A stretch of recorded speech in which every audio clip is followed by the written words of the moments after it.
में संविधान को की किताब को यूं माथे से लगाते हैं, लेकिन संभल में, हाथरस में, मणिपुर में जब न्याय की गुहार आती है, उठती है, तो उनके माथे पे शिकन तक नहीं आता।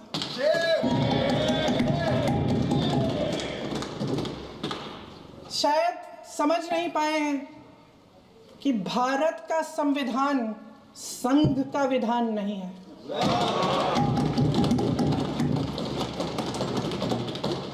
भारत के संविधान ने हमें एकता दी, हमें आपसी प्रेम दिया। उस मोहब्बत की दुकान जिस पर आपको हंसी आती है, उसके साथ करोड़ों देशवासी चले। करोड़ों देशवासियों के दिल में एक दूसरे के लिए प्रेम है, घृणा नहीं है।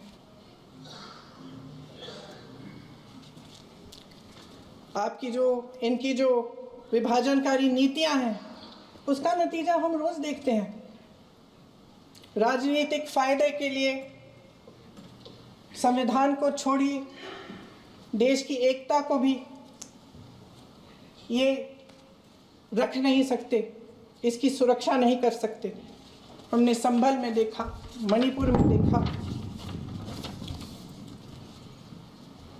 दरअसल इनका कहना है कि अलग अलग इस देश के अलग अलग हिस्से हैं, कैमरा। लेकिन हमारा संविधान कहता है कि ये देश एक है और ये देश एक रहेगा।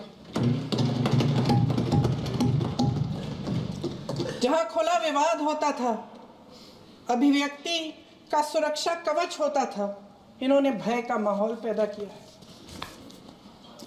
सत्ता पक्ष के मेरे साथी अक्सर 75 सालों की बात करते हैं, लेकिन इन 75 सालों में ये उम्मीद, आशा, ये अभिव्यक्ति की ज्योति कभी थमी नहीं, कभी बुझी नहीं।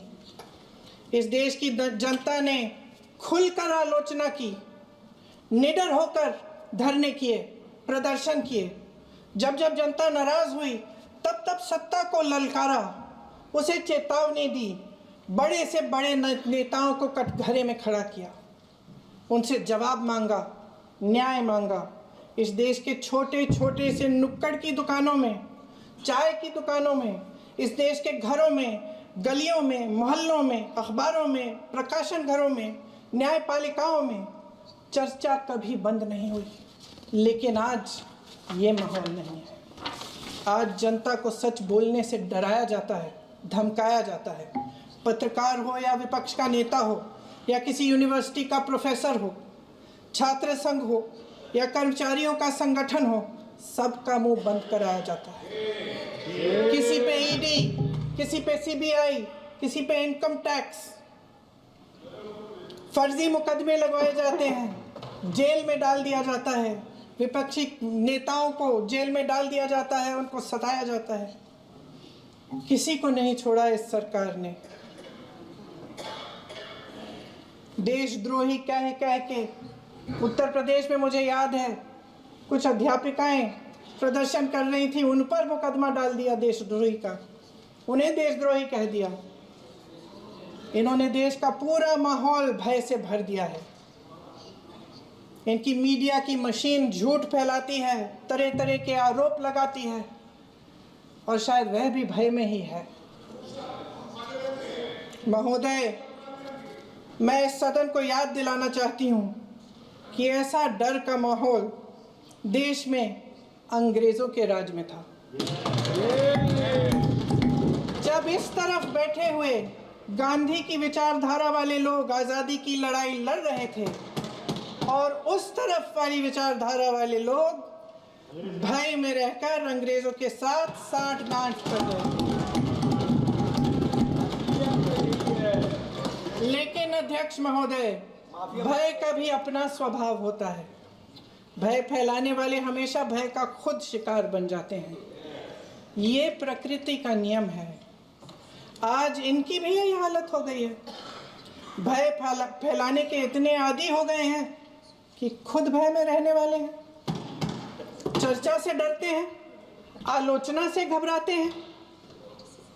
कई दिनों से हम मांग रहे हैं कि चर्चा करिए, लेकिन चर्चा करने की हिम्मत ही नहीं है।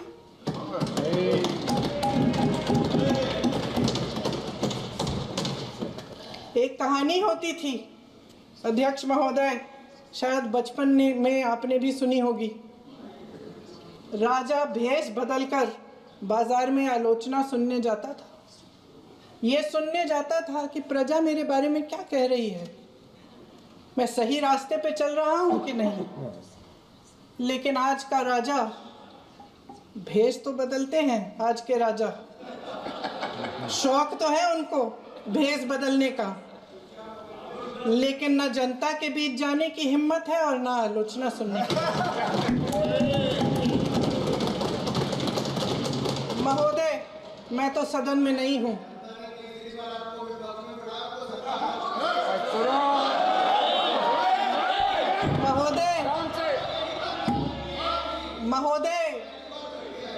महोदय, जनता में बहुत विवेक है, ये सही है।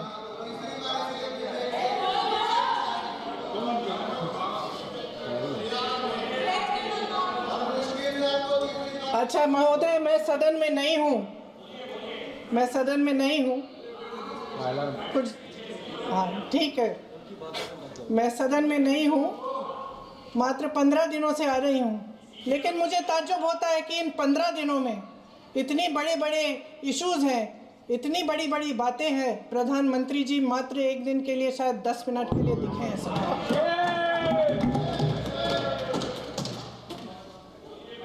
बात यह है अध्यक्ष महोदय जी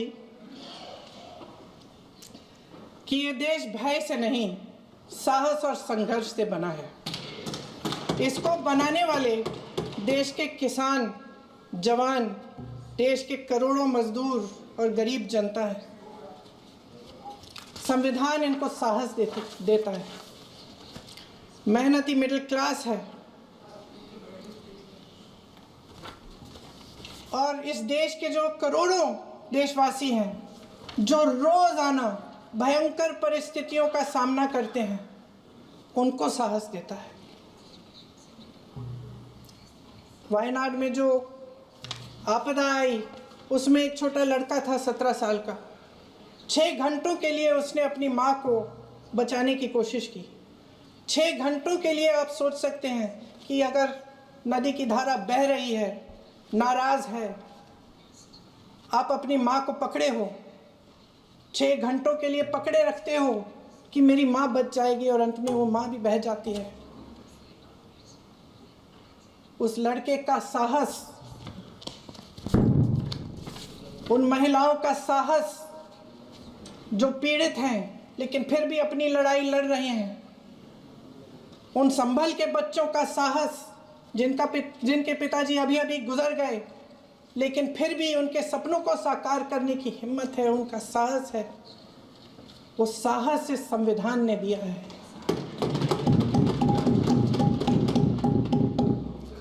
वो आत्मविश्वास इस संविधान ने दिया है। ये देश भय से नहीं चल सकता, ये देश साहस से ही चलेगा।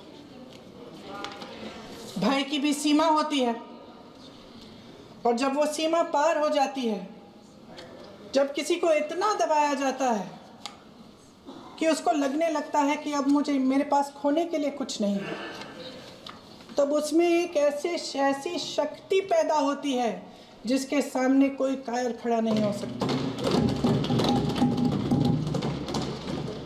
ये देश कायरों के हाथों में ज्यादा देर तक कभी नहीं रहा है।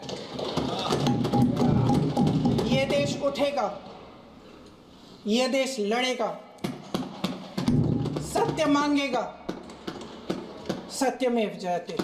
जय हिंद।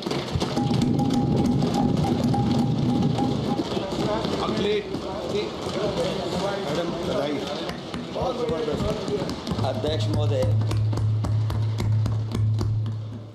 महोदय, मैं आपका धन्यवाद देना चाहता हूं।